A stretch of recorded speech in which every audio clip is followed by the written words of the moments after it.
hello, vanakkam viewers. நான் உங்க விஜய்ஷி from Iconic TV. So ஆளோட சண்டை, ஹஸ்பண்டோட சண்டை, வைஃபோட சண்டை, தொல்லை தாங்க முடியல, இல்ல டேட்டிங் பண்ணும், லவ் பண்ணும் அப்படின்னு நினைச்சிட்டு இருக்கீங்களா? இந்த வரப்போற எபிசோட்ஸ் எல்லாமே உங்களுக்காக தான். நம்மளோட இருக்காங்க நம்ம அட்வொகேட் எல்எல் போஸ் மேம். அவங்க இந்த ரிலேஷன்ஷிப் அண்ட் மேரேஜ்ல எக்ஸ்பர்ட்ங்க. இதுல நிறைய எக்ஸ்பீரியன்ஸும் இருக்கு அவங்களுக்கு. அது மட்டும் இல்லாம 2023ல ஒரு புக்கும் எழுதியிருக்காங்க இதே பத்தி தாங்க. சோ இந்த பத்தி சொல்யூஷன் உங்களுக்கு வேணும். இந்த லவ் எப்படி பண்றது, எப்படி டேட்டிங் போறது, மேரேஜ் ரிலேஷன்ஷிப் இதெல்லாம் எப்படி மெயின்டைன் பண்றது, உங்களுக்கு இந்த ப்ராப்ளம்ஸ் எல்லாத்துல இருந்து ஒரு சொல்யூஷன் கிடைக்கணும் அப்படின்னு நினைச்சிட்டு இருக்கீங்களா? அப்போ மறக்காம வரப்போற எல்லா எபிசோட்ஸுமே ஃபுல்லா பாருங்க. எல்லா சண்டையும் கண்டிப்பா பிக்ஸ் ஆயிடும். சோ இந்த வீடியோ பிடிச்சிருந்தது அப்படின்னா லைக் பண்ணுங்க, ஷேர் பண்ணுங்க. அண்ட் உங்களுக்கு எந்த மாதிரி வேணும், உங்களுக்கு ஏதாவது குவெஸ்சன்ஸ் இருக்கு இல்ல டவுட்ஸ் இருக்கு அப்படின்னா அந்தந்த வீடியோ கீழே கமெண்ட் பண்ணுங்க.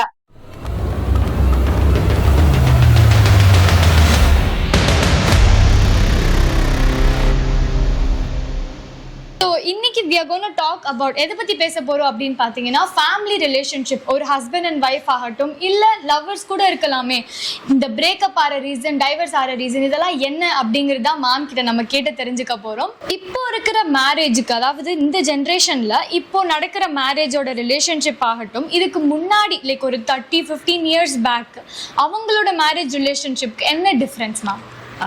ஃபர்ஸ்ட் அண்ட் ஃபார்மோஸ்ட் இன்னைக்கு வந்து இந்த ஐக்கனெக்ஸ்ட் டிவியில் வந்து இதை பற்றி பேசுறது ரொம்ப சந்தோஷப்படுறேன் நான். ஸோ இன்னைக்கு வந்து நிறைய இடத்துல பார்த்தீங்கன்னா காதல் தோல்விகள் ஜாஸ்தியாக இருக்குது. அதே போல் நமக்கு நிறைய கல்யாணங்கள் வந்து உடைக்கப்படுது, டைவர்ஸ் நிறைய ஆயிட்டுருக்கு. ஸோ இதுக்கு காரணம் என்ன அப்படின்னு பார்த்தீங்கன்னா, ஒரு 30 வருஷத்துக்கு முன்னாடி வந்து ஃபேமிலிஸ் வந்து பார்த்து கல்யாணம் பண்ணுவாங்க. அதுக்கப்புறம் சகிப்புத்தன்மை, பொறுமை வந்து 2 பேருக்குமே இருந்தது.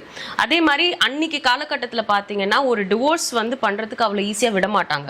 ஏன்னா என்ன பண்ணுவாங்க அப்படின்னா, ஒரு குடும்ப பிரச்சனை இருக்கு, ஒரு கணவன் மனைவிக்கு வந்து பிரச்சனை இருக்கு அப்படின்னு நீங்க பார்த்தீங்க அப்படின்னா, அந்த குடும்பம்குள்ள இருக்கிற பெரியவங்க வந்து அதை எவ்வளோக்கு எவ்வளோ சார்ட் அவுட் பண்ணி முடிக்கணும் அப்படிங்கிற ஒரு இன்டென்ஷனோட இருப்பாங்க.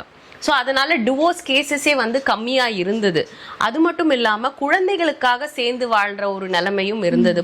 பொறுத்துக்கிட்டு ஓகே எதுவாக இருந்தாலும் குழந்தைகளுக்காக நம்ம வந்து ஒன்றும் இருக்கணும் அப்படின்னு சொல்லிட்டு இருந்தது. ஸோ இன்னைக்கு வந்து பார்த்தீங்க அப்படின்னா, இன்னைக்கு வந்து ஒரு ஆணாகட்டும் ஒரு பெண்ணாகட்டும் 2 பேருக்குமே அவங்களுக்கு என்ன வேணுங்கிறதுல ரொம்ப தெளிவாக இருக்காங்க. ஸோ அவங்களுடைய மரியாதை, சுயமரியாதையை விட்டுட்டு நான் வந்து ஒரு ரிலேஷன்ஷிப்குள்ளேயோ ஒரு மேரேஜ்குள்ளேயோ இருக்கணுமா அப்படிங்கிறது அவங்களுக்கு ஒரு பெரிய கேள்விக்குறியாகவே இருக்குது. அது மட்டும் இல்லாமல் இன்னைக்கு வந்து பார்த்தீங்க அப்படின்னா, அவங்களுக்கு வந்து அவங்களுடைய தேவைகள் அப்படின்னு சொல்லப்படுற பண தேவையாகட்டும், கல்வி, நான் வந்து வேலை பார்க்கணும், பெண்கள் வந்து அதிகமா நான் வந்து என்னுடைய சுய சம்பாத்தியத்துல நான் இருக்கணும்ங்கிறதுல ரொம்ப தெளிவா இருக்காங்க. அப்போ வந்து அந்த மாதிரி வேலைக்கு போற பெண்களை வந்து மனசார வந்து ஆண்கள் அக்செப்ட் பண்றது இன்னைக்கு கொஞ்சம் கஷ்டமா இருக்கு. ஏன்னா ஆண்களை பொறுத்த வரைக்கும் நம்மளுடைய சொசைட்டி, சமூகத்தின் வடிவமைப்பு எப்படின்னா, ஒரு பெண் வந்து வீட்டுல இருக்கணும், அவங்க வேலைக்கு போனாலும் குழந்தைகளை பாத்துக்கிற டியூட்டிஸ் அவங்களுக்கு இருக்கணும், அதே மாதிரி குடும்பத்தையே பாத்துக்கிறதும் அவங்க தான் செய்யணும் அப்படிங்கிறது. ஆனா ஆண் பாத்தீங்கன்னா அவங்க வெறும் வேலைக்கு மட்டும் போயிட்டு வந்துட்டு இருப்பாங்க.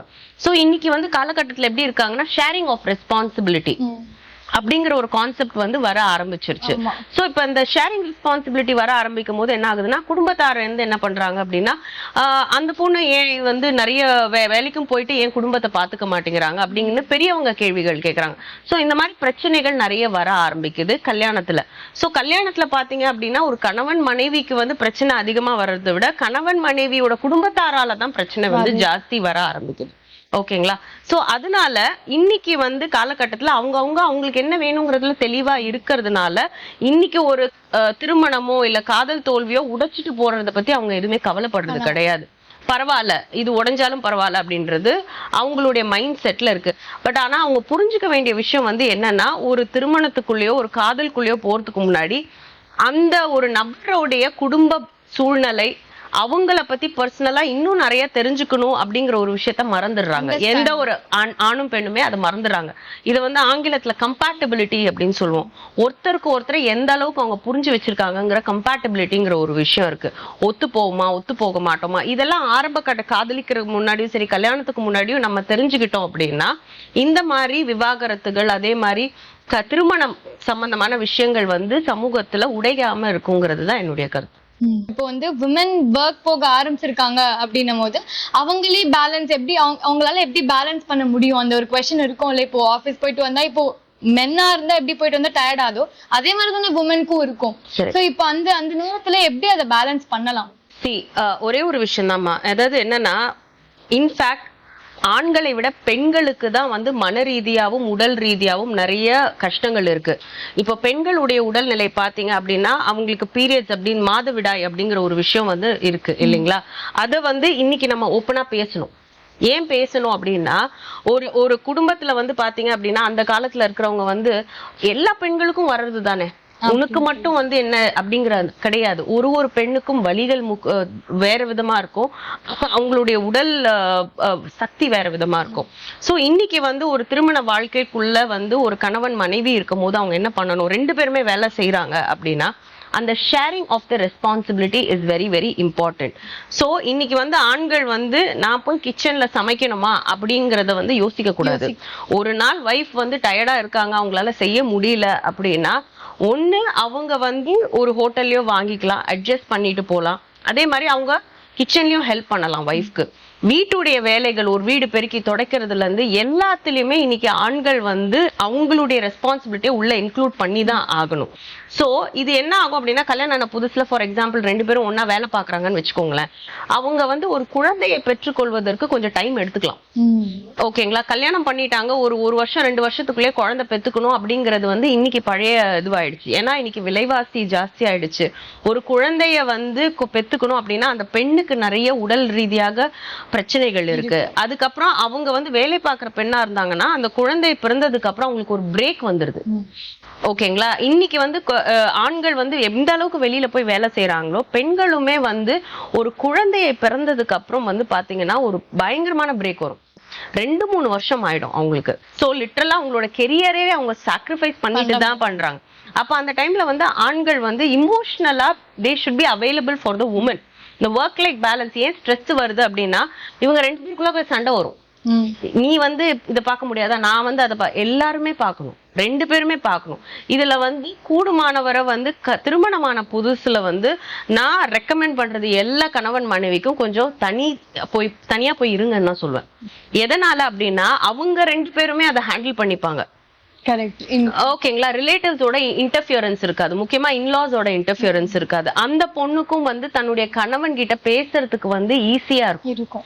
ஓகேங்களா. ஒரு குடும்பத்தை என்னதான் வந்து அந்த கணவனுடைய அப்பா அம்மா வந்து மாமனார் மாமியாரா இருந்தாலுமே அந்த வீட்டுல இருக்கும் போது அந்த பொண்ணால சுதந்திரமா இயங்க முடியாது. சோ என்னைக்குமே திருமணம் ஆன உடனே ஒரு வருஷம் இல்ல 3 வருஷம் டெஃபினட்டா கூடுமானவரை தனியா எப்பவுமே இருக்கிறது நல்லது. குழந்தை பிறக்கிற டைம்ல வந்து உண்மையிலே பாத்தீங்கன்னா அந்த டைம்ல தான் ஒரு மாமியார் வீட்டு சைட்ல அந்த பொண்ணோட வீட்டு சைட்லயுமே வந்து அந்த பொண்ணுக்கு வந்து ஹெல்ப்ஃபுல்லா இருக்கணும். ஸோ ஒர்க் லைஃப் பேலன்ஸுங்கிறது வந்து என்ன அப்படின்னா பணத்தை மட்டுமே சம்பாதிக்கிறது நம்ம நோக்கமா இருக்கக்கூடாது. Sharing of the responsibility, caring இருக்கணும்.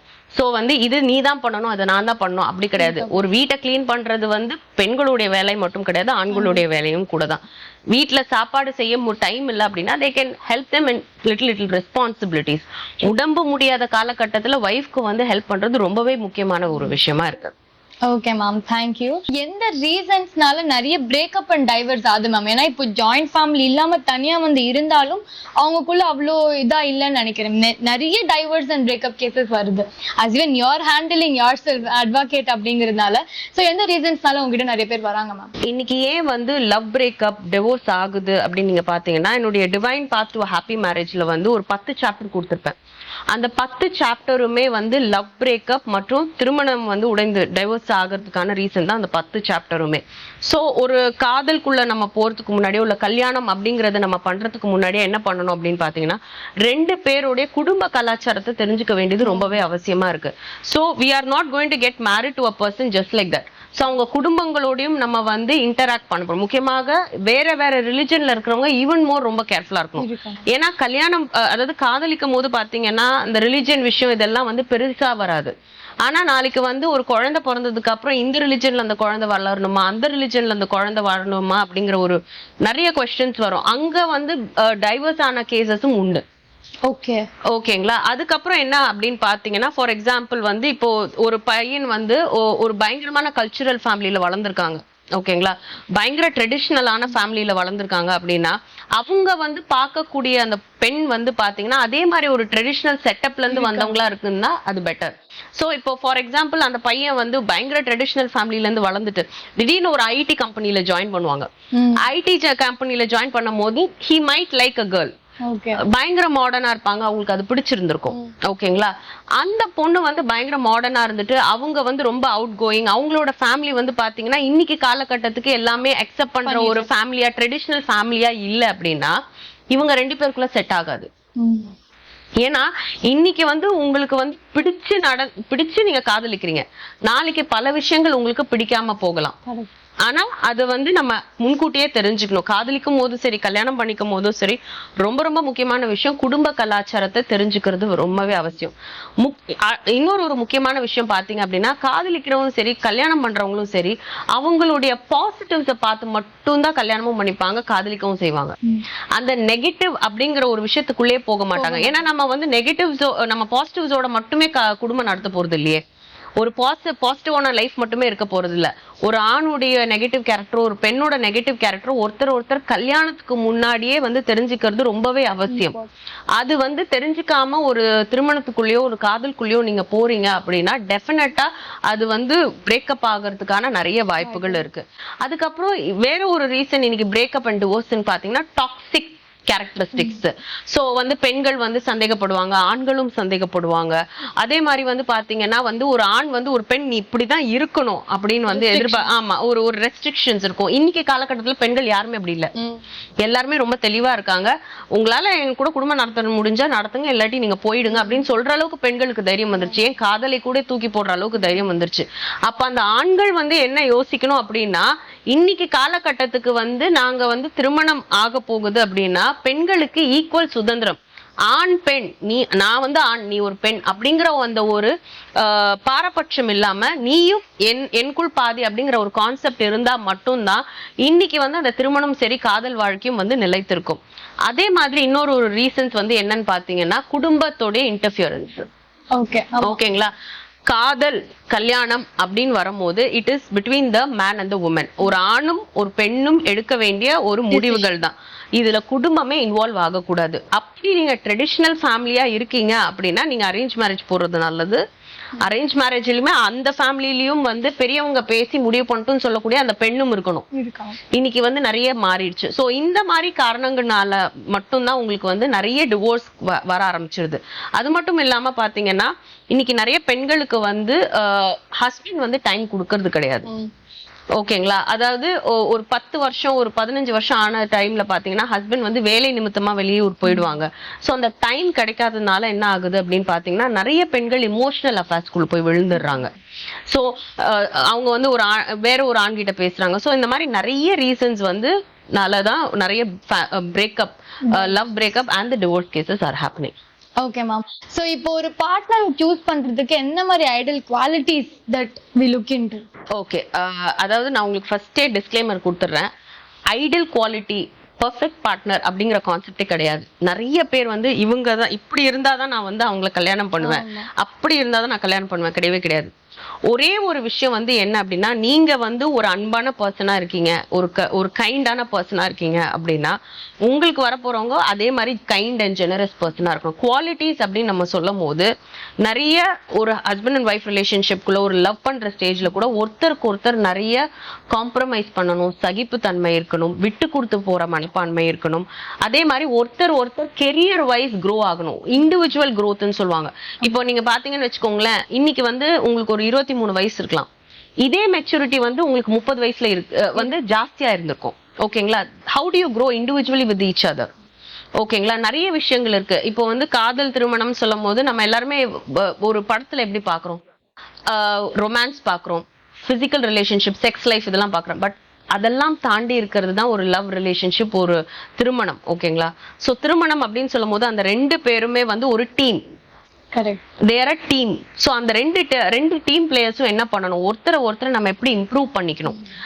குறைகள் இருக்கும், குறைகள் உள்ளவங்க தான் மனுஷங்க. ஸோ அந்த குறைகளை எப்படி பேலன்ஸ் பண்ணிட்டு போகணும் அப்படிங்கிற சகிப்புத்தன்மை தெரிஞ்சிருக்கணும் ரெண்டு பேருக்குமே.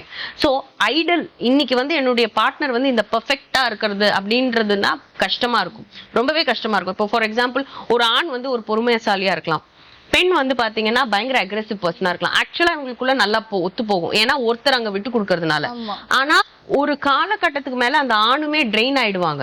சோ அந்த பெண் வந்து என்ன பண்ணணும்னு பாத்தீங்கன்னா அவங்களோட அக்ரெசிவ்னஸ் கொஞ்சம் இவர் எவ்வளவுதான் நம்மள பொறுத்து போவாங்க அப்படிங்கறது வந்து நமக்கு வந்து தானா தெரிஞ்சு கொஞ்சம் அந்த அக்ரெசிவ்னஸ் கம்மி பண்ணாங்கன்னா இந்த பேலன்ஸ் நல்லா ஒர்க் ஆகும்.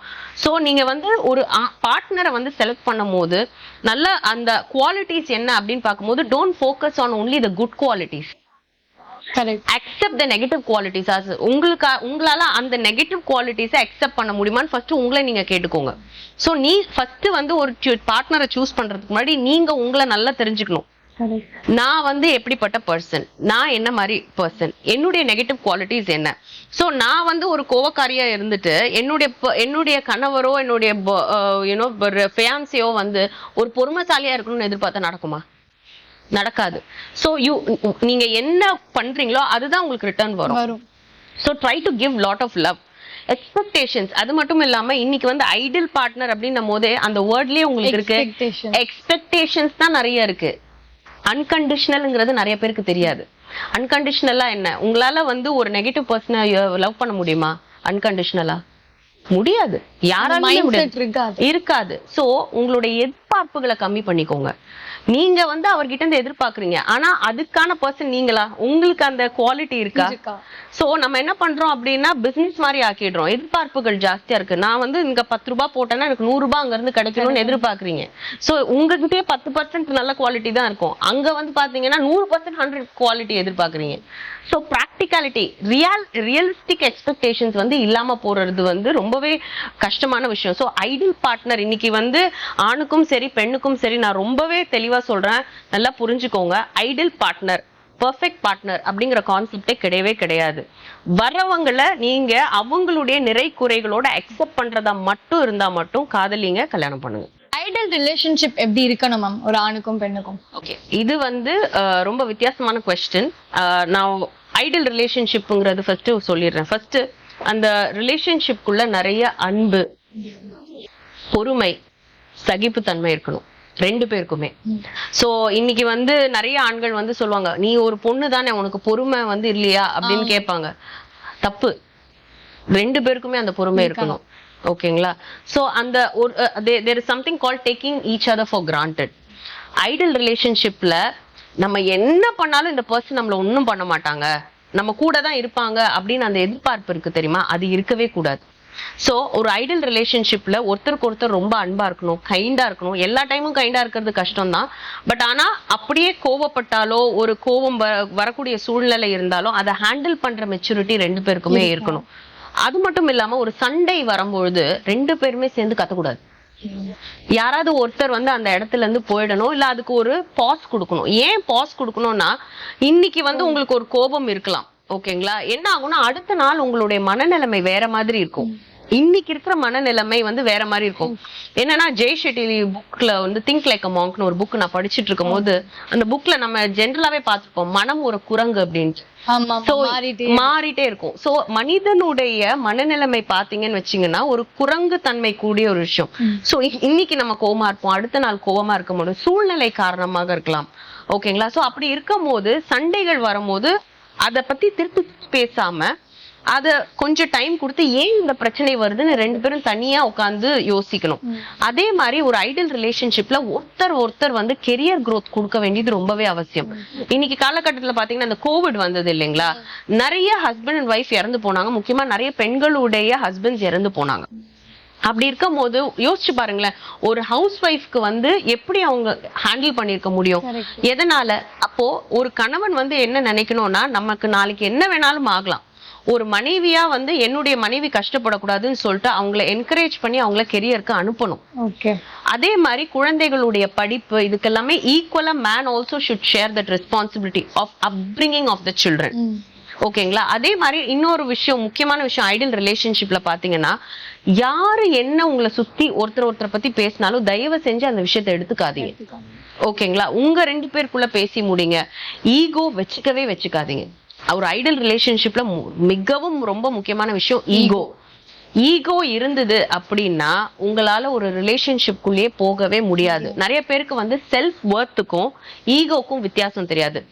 நான் அதாவது ஒரு ஃபார் எக்ஸாம்பிள் எடுத்துக்கோங்களேன், ஒரு பெண் வந்து ஒரு நல்ல பெண்ணா இருக்காங்க, ரொம்ப கைண்டா இருக்காங்க, ஓகேங்களா? ஒரு ஆண் வந்து அக்ரெசிவா இருக்காரு, நான் சொல்றது என்னைக்குமே கரெக்டா தான் இருக்கும் அப்படின்னு அவர் நினைக்கிறாரு, இவங்க சொல்றது அவர் கேட்கவே மாட்டேங்கிறாரு அப்படின்னா அதுக்கு பேர் வந்து ஈகோ. இப்ப அந்த பெண் வந்து ஓகே ஃபைன், நீங்க வந்து உங்களுடைய மைண்ட் செட்ல நீங்க இருக்கீங்க, எனக்கு வந்து இது செட் ஆகாது அப்படின்னு அந்த பொண்ணு விலகி போறதுதான் செல்ஃப் வொர்த். ஓகேங்களா? இது வந்து பாத்தீங்கன்னு வச்சுக்கோங்களேன், நம்ம சொசைட்டில நீ ஆனா வந்து சொல்ற, அவ என்ன கேட்காம போறா அப்படின்வாங்க. கிடையாது, அந்த ஆணுக்கு இருக்கிற அதே ஈகோ தான் இந்த பெண்ணுக்கும் இருக்கும். ஆனா அவங்களுடைய மரியாதை காரணமாக என்ன பண்ணுவாங்கன்னா, இதுக்கு மேல நம்ம இந்த ரிலேஷன்ஷிப்குள்ள இருந்தோம்னா நமக்கு வந்து ப்ராப்ளம் ஆகும் தெரிஞ்சுட்டு அவங்க விலகி போறாங்க பாத்தீங்களா, அதுக்கு பேர் செல்ஃப் வொர்த். சோ ஒரு ஆணும் பெண்ணும் ஈகோக்கும் செல்ஃப் வர்த்துக்கும் நிறைய வித்தியாசம் தெரிஞ்சுக்கணும். என்னதான் நீங்க கணவன் மனைவியா இருந்தாலும், என்னதான் நீங்க காதலர்களாக இருந்தாலும், அந்த பவுண்டரிஸ் இவ்வளவுதான் நீங்க எங்கிட்ட இருந்து எதிர்பார்க்க முடியும். ஒரு லெவலுக்கு மேல நீங்க எதிர்பார்க்கறது தப்பு. You shouldn't be taking for granted. மரியாதை ரொம்ப முக்கியம். என்ன கணவன் மனைவியா இருந்தாலும், பாய் ஃப்ரெண்ட் கேர்ள் ஃப்ரெண்டா இருந்தாலுமே மரியாதை, ஒருத்தருக்கு ஒருத்தர் அந்த மரியாதை வந்து கொடுக்கறது ரொம்பவே முக்கியம். ஒருத்தருக்கு ஒருத்தர் வந்து யாருமே வந்து பாத்தீங்கன்னா அடிமைகள் கிடையாது. ஓகேங்களா? சோ ஒரு ஆண் வந்து எந்த அளவுக்கு வந்து ஒரு பெண் எனக்கு இந்த மரியாதை நீ கொடுக்கணும்னு நினைக்கிற, அதே மாதிரிதான் இன்னைக்கு வந்து ஒரு பெண் ஒருத்தரும் அவங்க மரியாதையை தெரிஞ்சுக்கணும். ஓகேங்களா? எங்க உங்களுக்கு மரியாதை இல்ல அப்படியா, தாராளமா நீங்க எந்திரிச்சு வந்துடுறதுல உங்களுக்கு எல்லா ரைட்டுமே இருக்கு. So an ideal relationship will depend upon the respect. ஒருத்தருக்கு ஒருத்தர் நீங்க கொடுக்குற மரியாதையிலும், அந்த ரிலேஷன்ஷிப்ல எவ்வளவு அன்பா இருக்கிறீங்க, எவ்வளவு சகிப்புத்தன்மை உங்களால ஹேண்டில் பண்ண முடியுது, அதே மாதிரி உங்களுக்கு வந்து அந்த ரிலேஷன்ஷிப்ல நான் வளர்றேனா, உங்களை நீங்களே இழந்து ஒரு ரிலேஷன்ஷிப்குள்ள இருக்க முடியாது. சோ 2 பேருமே ஒருத்தர் இழக்க கூடாது. சோ அதுதான் ஒரு ideal relationship. Okay ma'am. So இப்போ வந்து இந்த டைவர்ஸ், பிரேக்கப் இதெல்லாம் ஆனதுக்கு அப்புறமா எவ்வளவு time space we have to give to get into another relationship? இப்போ அடுத்த ரிலேஷன்ஷிப் போறதுக்கு எவ்வளவு டைம் எடுக்கலாம்? ஓகே, இதுக்கு நான் உங்களுக்கு ஒரு கிளாசிக் எக்ஸாம்பிள் சொல்றேன். உங்களுக்கு ஒரு ஆக்சிடென்ட் ஆகுது, ஓகேங்களா? ஒரு மேஜர் ஆக்சிடென்ட் ஆகுது. சோ இன்னைக்கு வந்து நம்ம அந்த மேஜர் ஆக்சிடென்ட்டையும் லவ் பிரேக்கப்பையும் இல்ல டிவோர்ஸையும் நம்ம ஒரு மேஜர் ஆக்சிடென்ட், கரெக்ட் இல்ல? am I right? ஆமா. சோ மேஜர் ஆக்சிடென்ட்ல உங்களுக்கு அடிபடுது, என்ன ஆகும்? டாக்டர் கிட்ட போவீங்க, ஸ்டிச் போடுவாங்க, டாக்டர் வந்து பிளேட் உள்ள போடலாம், அவங்க வந்து சொல்லுவாங்கன்னா இத்தனை நாள் ஆகும் இது ஹீல் ஆகிறதுக்கு அப்படின்ட்டு. இதே விஷயம்தான் டைவர்ஸ்லயும் மன பிரேக்கப்லயும். ஓகேங்களா? மன வலி, காயங்கள் நிறைய இருக்கும் உங்களுக்கு. இங்க என்ன பண்ணிடுறாங்க, ஒரு நமக்கு வந்து இங்க மருந்து போட்டு காயம் ஆறதுக்கு முன்னாடியே நம்ம எதுவுமே டாக்டர் செய்ய மாட்டோம், வெளிக்காயம். ஆனா இது மனக்காயம். 2 பேருக்குமே எது வேணாலும் மனக்காயம் இருக்கலாம். இன்னைக்கு நான் பாக்குற ஆட்கள் பாத்தீங்கன்னா ஒரு பிரேக்கப் ஆயிருக்கும், வெறும் 1 இயர்க்குள்ள இன்னொரு ஒரு காதல்ல இருப்பாங்க. ஓகேங்களா? ஆக்சுவலா வந்து விஷயம் என்னன்னா, அவங்க அந்த பார்ட்னர் அவங்களுக்குள்ளே ஒரு பயம், என்னால தனியா ஒரு லைஃபை வாழ முடியாதுங்கிற அந்த பயத்தினாலதான் அந்த ஒரு கமிட்டட் ரிலேஷன்ஷிப்ங்கிறதுக்குள்ள போறாங்க. லாஜிக்கா யாருமே யோசிக்கிறது இல்ல. எனக்கு வந்து அந்த இன்செக்யூரிட்டிஸ் இருக்கும் இல்லையா, ஒரு லவ் பிரேக்கப் ஆகுதுன்னே வச்சுக்கோங்களேன், அந்த பார்ட்னர் கிட்ட இருந்து அவங்க சந்தேகமா இருந்து டார்ச்சர் அனுபவிச்சிருப்பாங்க, இல்ல வந்து ஒருத்தருக்கு ஒருத்தர் மரியாதை இல்லாம போயிருக்கும், ஒருவேளை வந்து வேற ஒரு தொடர்புனால அது பிரேக்கப் ஆயிருக்கலாம். ஓகேங்களா? இப்போ நீங்க என்ன ஆகும் அப்படின்னா, நீங்க வந்து என்ன சுவாசிச்சிருப்பீங்க அப்படின்னா எல்லாமே டாக்ஸிக்கான விஷயங்களை மட்டும்தான் சுவாசிச்சிருப்பீங்க. ஓகேங்களா? சோ ஒரு மரம் என்ன பண்ணுது, நமக்கு வந்து உட்கொண்டது வந்து கார்பன் டை ஆக்சைடு பண்ணிட்டு வெளியில நல்ல சுத்தமான ஆக்சிஜன். நீங்க இந்த டாக்ஸிக் ரிலேஷன்ஷிப்ல இருந்துட்டு உங்களுக்கு மனக்காயங்கள் இருந்துகிட்டே இருக்கும். சோ என்னைக்குமே அந்த பயங்கள் இருந்துட்டே இருக்கும், இங்க பிரச்சனை ஆகுமா அப்படி. இந்த மாதிரி வந்து இங்கேயே வந்து ஆறாத காயங்களை வச்சுட்டு நீங்க இன்னொரு ரிலேஷன்ஷிப்குள்ளேயோ இல்ல காதல்குள்ளேயோ போக முடியாது. ஏன்னா உங்க சப்கான்சியஸ் மைண்ட் என்ன யோசிக்கும்னா, அப்ப நடந்தது எனக்கு இப்பவும் நடக்கிறதுக்கு வாய்ப்பு இருக்குல்ல அப்படின்ட்டு நீங்க டபுள் கேர்ஃபுல்லா இருப்பீங்க. சோ உங்களோட காயங்களை ஆத்திக்கிறதுக்கு நிறைய டைம் வேணும். இன்னைக்கு வந்து லவ் பிரேக்கப்ல வந்து நீங்க வந்து அதுல நடந்த பாடங்களை சரியா கத்துக்கணும். ஃபார் எக்ஸாம்பிள் ஒரு பொண்ணுக்கு லவ் பிரேக்கப் ஆயிருக்கு, எதனால லவ் பிரேக்கப் ஆயிருக்கு, லெட்ஸ் சே அவங்க பார்ட்னர் வந்து ஒரு சந்தேக பிராணியா இருக்காங்கன்னு வச்சுக்கலாம். ஓகேங்களா? இப்ப அவங்க அடுத்த ரிலேஷன்ஷிப்குள்ள போகும்போது என்ன கேர்ஃபுல்லா இருக்கணும் அப்படின்னா, என்ன நம்புறவன் தான் எனக்கு காதலிக்கணும், நம்பிக்கை இல்லாத ஒருத்தர் எனக்கு தேவையில்லை. ஓகேங்களா? அவன் எவ்வளவு வேணாலும் அழகா இருக்கலாம், எவ்வளவு வேணாலும் அன்பா பேசுறான், பட் ஆனா நீ உங்களையே இருக்க அலோவ் பண்றாங்களா அந்த பர்சன்ங்கிறத பாருங்க. உங்க மேல சந்தேகப்படக்கூடாது. உங்க கெரியர் ஒண்ணு இருக்கலாம். சோ நீங்க உட்கார்ந்து இதுதான் என்னுடைய லைஃப் ஸ்டைல், என்னுடைய கல்ச்சர் இதுதான், நான் வந்து ஒரு நைட் ஷிஃப்ட்ல போறேன் இல்ல ஒர்க் பண்றேன், எனக்கு வந்து ஆண் நண்பர்கள் வந்து இருப்பாங்க. ஆண் நண்பர்கள்னா நான் சொல்றது வந்து நாட் பாய் ஃப்ரெண்ட்ஸ், கலீக்ஸ் இருப்பாங்க, எல்லாமே இருப்பாங்க. சோ அப்படி இருக்கும் போது அதை அக்செப்ட் பண்றதுக்கு உங்களுக்கு விஷயம் இருக்கா, என்ன நான் இழக்க முடியாது அப்படிங்கறத தெளிவுபடுத்திக்கணும். ஏன்னா உங்களோட லைஃப் ஸ்டைலும் உங்களுடைய நீடும் வந்து இருக்கு. ஓகேங்களா? உங்களோட லைஃப் சைட்ல வந்து பாத்தீங்கன்னா நிறைய ஆண்கள் இருக்காங்கன்னா, சில ஆண்களால இன்னொரு உங்களை காதலிக்கிற ஆண்களால அதை ஏத்துக்க முடியாது. சோ நீங்க ரொம்ப தெளிவா இருந்துக்கணும். அதனாலதான் ஒரு லவ் பிரேக்கப், ஒரு டைவர்ஸ் ஆச்சு அப்படின்னா எனக்கு தெரிஞ்சு மினிமம் ஒரு 5-6 வருஷம் ஆகுங்க அந்த காயங்கள் ஆறி நீங்க ஒரு நார்மல் பர்சன் ஆகிறதுக்கு. நான் சொல்றது மினிமம். ஓகேங்களா? கொஞ்சம் ஏன்னா அந்த பாஸ்ட் எல்லாம் மறக்கணும், அந்த காயங்கள் ஆறணும், நிறைய அழணும். அந்த மனவலிகளோட இன்னொரு பர்சன் வந்து நீங்க எடுத்து அவங்க கூட சந்தோஷமா இருக்க முடியாது. ஏன்னா நீங்க என்ன பண்ணுவீங்கன்னா, பழைய காதல்லையோ பழைய டைவோர்ஸ்ல என்ன நடந்ததோ அதே மாதிரிதான் இந்த பர்சனை பார்க்க ஆரம்பிப்பீங்க. இது வந்து மனிதனுடைய சுபாவம். ஓகேங்களா? So heel your self first. உங்களால ஹீலே ஆகாம நீங்க ஒரு அருமையான ரிலேஷன்ஷிப் குள்ள போகவே முடியாது. அந்த இன்செக்யூரிட்டிஸ் இதெல்லாம் உடைச்சிட்டு, பயங்கள், இன்செக்யூரிட்டிஸ் இதெல்லாம் உடைச்சிட்டு அதுக்கு மேல உங்களுக்கு ஒரு ரிலேஷன்ஷிப் உள்ள போகணும், அது வர்த்தா தெரிஞ்சதுன்னா நீங்க தாராளமா போகலாம். நீங்க வந்து தயவு செஞ்சு தனியா என்னால இருக்க முடியாது, மத்தவங்க எல்லாம் ஏன்னா இன்னைக்கு சொசைட்டில இன்னொரு பெரிய ப்ராப்ளம் வந்து என்னன்னா, இந்த பியர் பிரஷர்னு சொல்லுவாங்க. குழந்தைங்களுக்கு எல்லாம் சொல்லுவாங்க ஸ்கூல்ல வந்து பியர். அதே மாதிரி இன்னைக்கு ஒரு ஆண் வந்து, நிறைய ஆண்களும் சரி நிறைய பெண்களும் சரி, அவங்க கல்யாணம் வேணாம் அப்படின்னு சொன்னா அவங்களை என்ன கொலை குற்றவாளி மாதிரி பாக்குறாங்க. சோ சொசைட்டில வந்து என்னன்னா, உனக்கு கல்யாணம் ஆகணுமே, ஏன் இன்னும் கல்யாணம் கிடையாது. கல்யாணம் இஸ் நாட் அன் இவெண்ட். இன்னைக்கு காலகட்டத்துல அப்படி கிடையவே கிடையாது. சோ அதனாலேயே ப்ரெஷர் ஆகி பாவம் கல்யாணத்துக்குள்ள போய் விழுந்துடுறாங்க. அதுக்கப்புறம் ப்ராப்ளம்ஸ் வருது. கல்யாணம் பண்ணிக்கோ அப்படின்னு சொல்றவங்க யாரும் அந்த ப்ராப்ளம்குள்ள வர்றத சால்வ் பண்றதுக்கு வரப்போறது கிடையாது. So that is where we need to understand. ஒரு ரிலேஷன்ஷிப், ஒரு காதல் நமக்கு பிரேக்கப் ஆயிருக்கு அப்படின்னா நம்ம அதுல இருந்து என்ன பாடங்கள் கத்துக்கிட்டோம், அந்த லெசன்ஸை வந்து சரியா கத்துக்கணும். அந்த லெசன்ஸை நம்ம கத்துக்கலன்னா அது திருப்பி ரிப்பீட் ஆகும். Okay, till you learn it right. So 5 to 6 years time minimum அந்த ஹீலிங் ப்ராசஸே டைம் ஆகும். ஓகே சோ என்ன மாதிரி challenges ஃபேஸ் பண்றாங்க மேம் ரிலேஷன்ஷிப்ல? இன்னைக்கு வந்து எல்லாருமே பாத்தீங்கன்னா, நான் சொன்னேன் எக்ஸ்பெக்டேஷன்ஸ் ரொம்ப ஜாஸ்தியா இருக்கு. சோ வந்து எனக்கு இதுல இருந்து என்ன கிடைக்கும், நான் கொடுக்குறேன் அப்படிங்கிற அந்த கான்செப்ட் இல்ல. நோபடிக்கு நான் அன்கண்டிஷனல் லவ்னு ஒண்ணு இருக்கு. நீங்க என்னைக்கு வந்து ஒருத்தரை வந்து அவங்களுடைய நெகட்டிவ் சைடோட ஏத்துக்கிட்டு அவங்கள ஸ்டில் நீங்க நேசிக்கிறீங்களோ அதுக்கு பேர் தான் அன்கண்டிஷனல் லவ். சோ உங்களால அது கொடுக்க முடியுமா நீங்க பாருங்க. இப்போ நிறைய பெண்கள் பாத்தீங்கன்னு வச்சுக்கோங்களேன், பரிதாபத்தினால கூட காதல்ல விழுவாங்க. ஆமா, ஓகே, பரிதாபத்தினால காதல் வரக்கூடாது. இது ஆண்களுக்கும் இருக்கு. சோ அந்த பொண்ணு வந்து பாதிக்கப்பட்டிருப்பாங்க, ஒரு லவ் பிரேக்கப் ஆயிருக்கும், வாழ்க்கையில அவங்க பாதிக்கப்பட்டிருப்பாங்க, அதனால அன்பு செலுத்தணுங்கிறதுக்காக ஆண்களும் வந்து காதலிப்பாங்க. ஆக்சுவலா அது காதல் கிடையாது. சிம்பத்தி அண்ட் எம்பத்தியில வர்றது காதல் கிடையாது. Please understand. அவங்க பாதிக்கப்பட்டு உங்ககிட்ட அன்புக்காக வராங்கன்னா அவங்களுக்குள்ள நிறைய டாக்ஸிக் இது இருக்கும். ஓகேங்களா? சோ இன்னைக்கு சேலஞ்சஸ் வந்து பாத்தீங்கன்னா 2 பேருக்குள்ளயும் வந்து இந்த பொசசிவ்னஸ்ங்கிறது வந்து சொல்ல போனோம்னா நிறைய it's a very negative word. பொசசிவா இருக்கிறது என்னைக்காவது வந்து பொசசிவ்னஸ் வந்து எங்க கேள்விப்பட்டிருக்கோம்?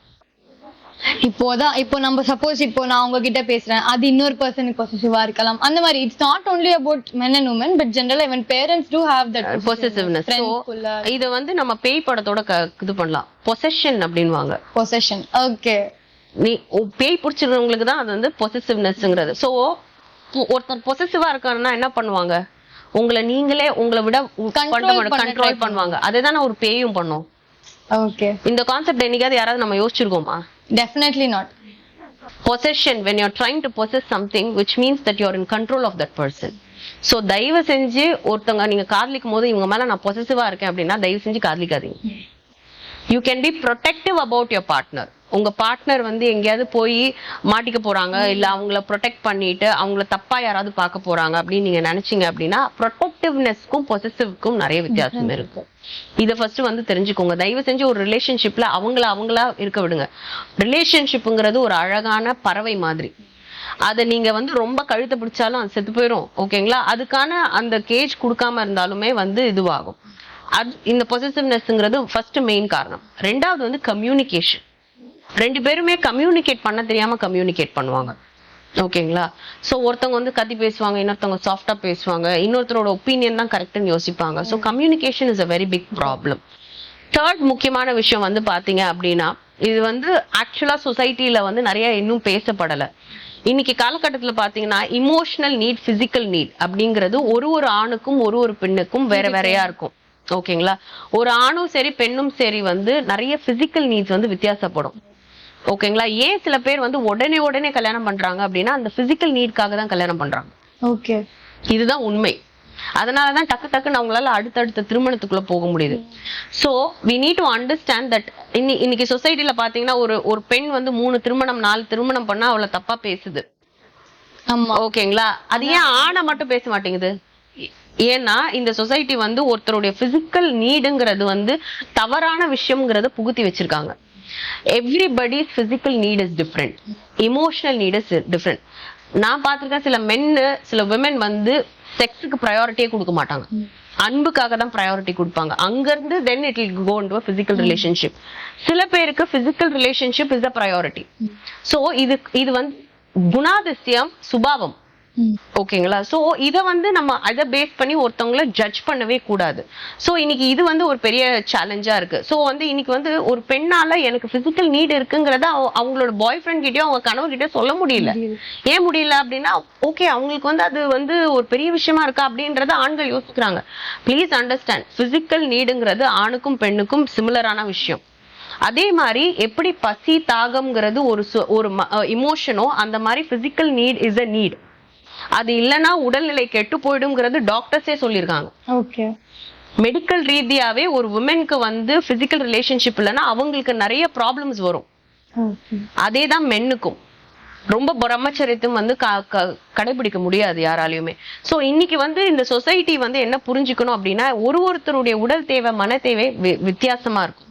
சோ அதை பேஸ் பண்ணி இப்ப என்ன ஆகும் அப்படின்னா, ஒரு ஒரு ஒரு ஒரு பாய் ஃப்ரெண்ட் அண்ட் கேர்ள் ஃப்ரெண்ட் இருக்காங்கன்னு வச்சுக்கோங்களேன், ஒரு பாய் அண்ட் கேர்ள் ஆர் இன் லவ்னு வச்சுக்கோங்களேன். அந்த ஃப்ரெண்ட்ஸ் வந்து சுத்தி வந்து இது சரியில்லடா ஏதோ அவ செய்யறாரு, அவங்களோட ஒப்பீனியன் தான்.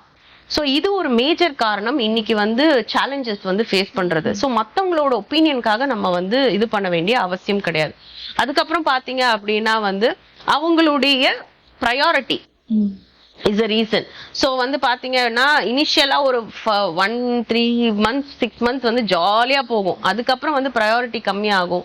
ஏன்னா நம்ம அதே இதோட இருக்கணும். டே டு டே அஃபேர்ல நம்ம டெய்லி அந்த பர்சன் காதலிக்கிறவங்களோட டெய்லி பேசணுமா அப்படிங்கிறது வந்து எனக்கு ஒரு பெரிய கொஸ்டினாவே இருந்திருக்கு. ரியல் ரிலேஷன்ஷிப்ல ரியல் ஃப்ரெண்ட்ஷிப்ல நீங்க டெய்லி பேசணும்னு அவசியமே இல்லை, டெய்லி மெசேஜ் பண்ணணும்னு அவசியமே கிடையாது. That is the level of maturity. அவங்க எங்க இருந்தாலும் அவங்க வந்து கரெக்டா இருப்பாங்க அப்படிங்கிறது. இதெல்லாம் தான் சேலஞ்சஸ் வந்து நிறைய இருக்கு. புரிதல், கம்பேட்டபிலிட்டி. இப்போ வந்து அவங்களுடைய குணாதிசயங்களை புரிஞ்சுக்கிறது, நடந்துக்கிறது எல்லாமே இன்னைக்கு நிறைய பேருக்கு சேலஞ்சா இருக்கு. முக்கியமா ஆண்களுக்கு எங்க சேலஞ்சா இருக்கு அப்படின்னா, பெண்கள் வந்து மாதவிடாய் டைம்ல வந்து ரொம்ப மூட் ஸ்விங்ஸ் ஜாஸ்தியா இருக்கும். அதே மாதிரி குழந்தை பிறந்தவுடன் அவங்களுக்கு அந்த மூட் ஸ்விங்ஸ் ஜாஸ்தியா இருக்கும். ஏன்னா போஸ்ட்மார்ட்டம் டிப்ரெஷன். ஸோ நிறைய ஆண்கள் வந்து என்கிட்ட பெண் என்னுடைய வைஃப் ரொம்ப எரிஞ்சு விழுறாங்க அப்படி, அவங்களுக்கு மன ரீதியா நிறைய மூட் ஸ்விங்ஸ் இருக்கு அப்படிங்கிறது தெரியவே தெரியாது. அதே மாதிரி 40 வயசுக்கு மேல ஆண்களுக்கு மூட் ஸ்விங்ஸ் உண்டு. ஓகே, இது நிறைய பெண்களுக்கு தெரியாது. நமக்கு எப்படி பெண்களுக்கு அந்த மூட் ஸ்விங்ஸ் இருக்கோ அதே மாதிரி ஆண்களுக்கும் அந்த மூட் ஸ்விங்ஸ் இருக்கு. ஸோ அந்த hormonal changes is also a reason for the problem in a challenges in a relationship. So இவங்க இப்ப எரிஞ்சு விழுறாங்க அப்படின்னா ஏஜ் ஆக உங்களுக்கு அந்த எப்படி சொல்றது, அந்த த்ரெஷ்ஹோல்ட் ஆர் அந்த சகிப்பு தன்மை கம்மியாயிடும். இன்னைக்கு வந்து எல்லாருமே வந்து they're like no nonsense with me அப்படிங்கிறாங்க. ஓகேங்களா, சோ அந்த சகிப்பு தன்மை கம்மியாகும் போது சேலஞ்சஸ் நிறைய வரும். ஓகே மேம், சோ இப்போ கொஞ்சம் அந்த pre marital counselling and post marital counselling என்ன அப்படிங்கறது சொல்றீங்களா? ஓகே, ப்ரீ மெரிட்டல் கவுன்சிலிங் அப்படின்னு பாத்தீங்கன்னா, ஆக்சுவலா நீங்க வந்து ஒருத்தர் மேல காதல் வயப்படுறீங்கன்னு உங்களுக்கு தோணும். ஓகேங்களா, ஃபார் எக்ஸாம்பிள் ஒரு அழகான ஆணையோ பெண்ணையோ பாக்குறீங்க, உங்களுக்கு அவங்கள பிடிச்சிருக்கு. பட் என்னன்னா நீங்க அதை காதல்ல விழுந்திருக்கேன்னு நீங்க நினைச்சுப்பீங்க. ஆனா உண்மையிலேயே காதல்ல விழுந்திருக்கீங்களா என்னங்கிறது ஃபர்ஸ்ட் நமக்கு தெரியணும். ஸோ இந்த ப்ரீ மெரிட்டல் கவுன்சிலிங் நமக்கு எப்படி ஹெல்ப் பண்ணுன்னு பாத்தீங்கன்னா, ஃபார் எக்ஸாம்பிள் ஒரு ஆணோ பெண்ணோ காதலிக்கலாம்னு யோசிக்கிறாங்க, நம்ம ஒரு ரிலேஷன்ஷிப்குள்ள போகலாம்னு நினைக்கிறாங்க, இல்ல கல்யாணம் பண்ணிக்கலாம் அப்படின்னு யோசிக்கிறாங்க அப்படின்னா இந்த கவுன்சிலிங் பார்ட் அவங்களுக்கு ரொம்ப ஹெல்ப்ஃபுல்லா இருக்கும். ஓகே. ஏன்னா டேட்டிங், இந்த ப்ரீமேரிட்டல் கவுன்சிலிங்ல டேட்டிங் எப்படி பண்றது, எப்படி வந்து காதலா இல்ல வந்து ஒரு அட்ராக்ஷனாங்கிறது வித்தியாசப்படுத்தி தெரிஞ்சுக்கிறது, அதுக்கப்புறம் வந்து அந்த பார்ட்னர் ஃபார் எக்ஸாம்பிள் காதல்ல விழுந்துட்டோம் அப்படின்னு சொல்லிட்டு வராங்க, இப்ப என்கிட்ட வராங்க கவுன்சிலிங்க்கு வராங்கன்னா அவங்க 2 பேருடைய குணாதிசயங்கள் மேட்ச் ஆகுமா மேட்ச் ஆகாதா, இதை நீங்க லவ் அப்படிங்கிற ஒரு விஷயத்த சீரியஸா காதல் கல்யாணம் அப்படின்னு எடுத்துட்டு போறதுக்கு முன்னாடி நீங்க வந்து என்கிட்ட கவுன்சிலிங் வரும்போது என்ன ஆகும் அப்படின்னா உங்களுக்கு தெளிவுபடும்.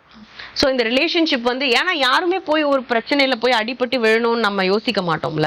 ஸோ இது வந்து பாத்தீங்க அப்படின்னா ப்ரீமேரிட்டல் கவுன்சிலிங் போது தனியாவும் ஆணுக்கும் பெண்ணுக்கும் தனியாவும் பண்ணலாம், என்னென்ன எக்ஸ்பெக்ட் பண்ணிட்டு. ஸோ ஒரு கப்பலா வராங்க, ஒரு டேட்டிங் ஸ்டேஜ்ல வராங்க, ஒரு காதலிக்கிறாங்க, எங்களுக்குள்ள நிறைய பிரச்சனை இருக்கு, நாங்க கல்யாணம் ஆக போகுது. ஸோ இந்த மாதிரி விஷயங்களுக்கு தனித்தனியா கவுன்சிலிங் பண்ணும்போது என்ன ஆகும் அப்படின்னா உண்மையிலேயே அவங்க 2 பேரும் காதலிக்கிறாங்களா, ஏன்னா என்னோட கவுன்சிலிங்லேயே பாத்தீங்கன்னா it will work more on the negative side of the person. Okay. நான் வந்து அவங்களுக்கு அந்த பாசிட்டிவான விஷயத்தையே சொல்ல மாட்டேன்.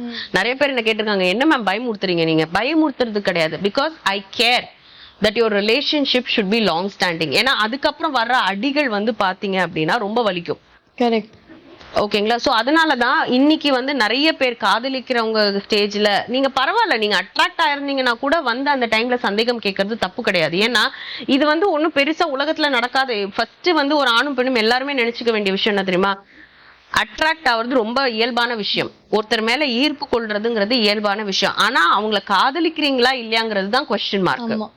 ஓகேங்களா. ஏன்னா நீங்க வந்து என்னைக்குமே ஒரு ஐபோன் வாங்குறீங்க, ஏன் வாங்குறீங்க, ரொம்ப அழகா இருக்கு, ப்ராடக்டா அழகா இருக்கு, பாக்குறதுக்கு பளபளன்னு இருக்கு, and it is a brand. ஆனா அதே ஐபோனை நீங்க வாங்கி முடிப்பீங்க, ஒரு 2 மாசம் கழிச்சு பாத்தீங்கன்னா அது எங்க இருக்கும், it is a normal thing. So இதேதான் சகிப்புத்தன்மை தட்டக்கூடியது தான் வந்து ரிலேஷன்ஷிப் அண்ட் மேரேஜ். ஸோ உங்களுக்கு சகிப்புத்தன்மை 100% தட்டும். பாத்தீங்கன்னா 7 to 10 years மேரேஜ் இச்சுன்னு ஒரு கான்செப்ட் இருக்கு. ஓகே. அது நிறைய பேருக்கு நமக்கு இந்தியன் சொசைட்டில நிறைய பேருக்கு தெரியாது. என்னன்னா ஒரு ஹஸ்பண்ட் அண்ட் ஒய்ஃப்குள்ள ஒரு இடைவெளி வரும். ஓகே. ரொம்ப ஒரே வீட்ல இருந்தீங்கன்னா என்ன ஆகும், டாக்ஸிக் தான் வரும், இஷ்யூ வரும், சண்டை வரும். இது நிறைய பேருக்கு ஹேண்டில் பண்ண தெரியாது. சோ என்னோட ப்ரீமேரிட்டல் கவுன்சிலிங்ல வந்து என்னென்ன நான் ஃபோக்கஸ் பண்ணுவேன் அப்படின்னு நீங்க பாத்தீங்க அப்படின்னா I focus majorly on the negative aspects of the relationship. So அந்த டைம்ல என்ன ஆகும் அப்படின்னா இது டூவபிளா இருக்குமா டூவபிளா இல்லாம இருக்குமா அப்படிங்கிறது வந்து நம்ம அந்த ஸ்டேஜ்ல நம்ம கட் பண்ணிட்டு போயிடலாம்ல. கரெக்ட் தான். ஓகேங்களா. சோ அதுக்காக தான் இந்த ப்ரீமேரிட்டல் கவுன்சிலிங்கிறது சொல்லப்படுறது. போஸ்ட் மேரிட்டல் கவுன்சிலிங் வந்து பாத்தீங்க அப்படின்னா குடும்ப பிரச்சனை ஜாஸ்தி ஆகி டைவர்ஸ்க்கு போறோம் அப்படின்ட்டு ஒரு ஸ்டேஜ்ல வருவாங்க. ஆக்சுவலா உண்மையை சொல்ல போனா எல்லா திருமண பிரச்சனையிலுமே உங்களுக்கு டைவர்ஸ் வந்து தீர்வே கிடையாது. ஓகே. ஓகேங்களா. நீங்க எப்போ டைவர்ஸ் அப்படிங்கிற ஒரு விஷயத்துக்குள்ள போகணும் அப்படின்னா அந்த பர்சனோட வாழ்றது உங்களுக்கு ஆபத்தா இருக்கு, மென்டலி இன்சேன், பிசிக்கலா செக்ஷுவலா அவரால் உங்களை சாட்டிஸ்ஃபை பண்ண முடியல, இல்ல நீங்க இன்னொரு திருமணம் பண்ணிக்கணுங்கிற முடிவுக்கு போயிருக்கீங்க அப்படிங்கிற ஒரு விஷயத்தை தவிர நீங்க ஆக்சுவலி அந்த பர்சன் கிட்ட இருந்து டைவர்ஸ் வாங்க வேண்டிய அவசியமே கிடையாது. ஓகே. ஏன்னா என்ன ஆகும்னா இப்போ ஒரு கணவன் மனைவி இருக்காங்க, ஒரு குழந்தை இருக்குன்னு வச்சுக்கோங்க, அவங்க 2 பேருக்குள்ள சண்டை வருது. ஓகேங்களா. அவங்க என்ன பண்ணிட்டு இருப்பாங்க, அதே வீட்டுக்குள்ள காயம் ஏற்பட்ட அதே இடத்துல உட்கார்ந்துட்டு இருப்பாங்க பல வருஷம். அப்ப எப்படி காயம் ஆறாது. சோ அந்த டைம்ல என்ன பண்ணலாம் அப்படின்னா பிரச்சனை ஆயிருக்க ஒரு கணவன் மனைவி என்ன பண்ணலாம்னா 2 பேர்ல தனி வீட்டுல இருந்துட்டு அந்த குழந்தைய கூட வச்சுட்டு கொஞ்சம் ஸ்பிளிட் பண்ணி அந்த குழந்தைய பாத்துக்கலாம். அப்ப என்ன ஆகும்னா உங்களுக்கு அந்த பிரீதிங் ஸ்பேஸ் வரும்.